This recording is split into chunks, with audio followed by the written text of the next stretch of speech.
Paalala muli sa mga motorista, huwag magmaneho kapag lasing o kayo'y nakainom para iwas disgrasya. Sa Quezon City, isang rider na umano'y nakainom ang sugatan matapos sumalpok sa motorsiklo ng isang MMDA traffic enforcer. Yan ang unang balita ni James Agustin.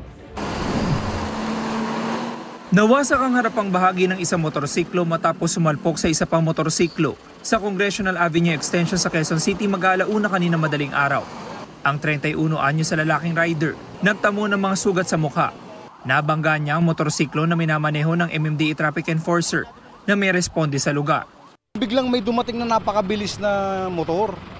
Talagang sinalpok doon sa likod yung MMDA natin na nasa hulihan.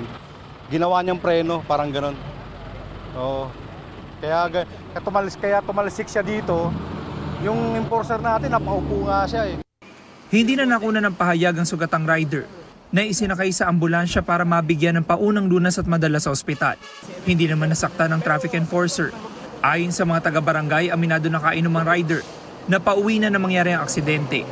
Nakita namin po yun, yung sa motor na yun, tsaka po yung tao, nakatihaya. Nung kaming kukunin po, amoy alak. Kaya po, binadali namin di sakay siya sa ambyo para madala sa ospital. Muling nagpaalala ang mga otoridad sa mga motorista para maiwasan ang ganitong insidente. Kung nakainom talaga, hindi na dapat magmamaneho. Patuloy ang investigasyon ng QCPD Traffic Sector 6. Ito ang unang balita. James Agustin para sa GMA Integrated News. Igan, mauna ka sa mga balita, mag-subscribe na sa GMA Integrated News sa YouTube para sa iba't ibang ulat sa ating bansa.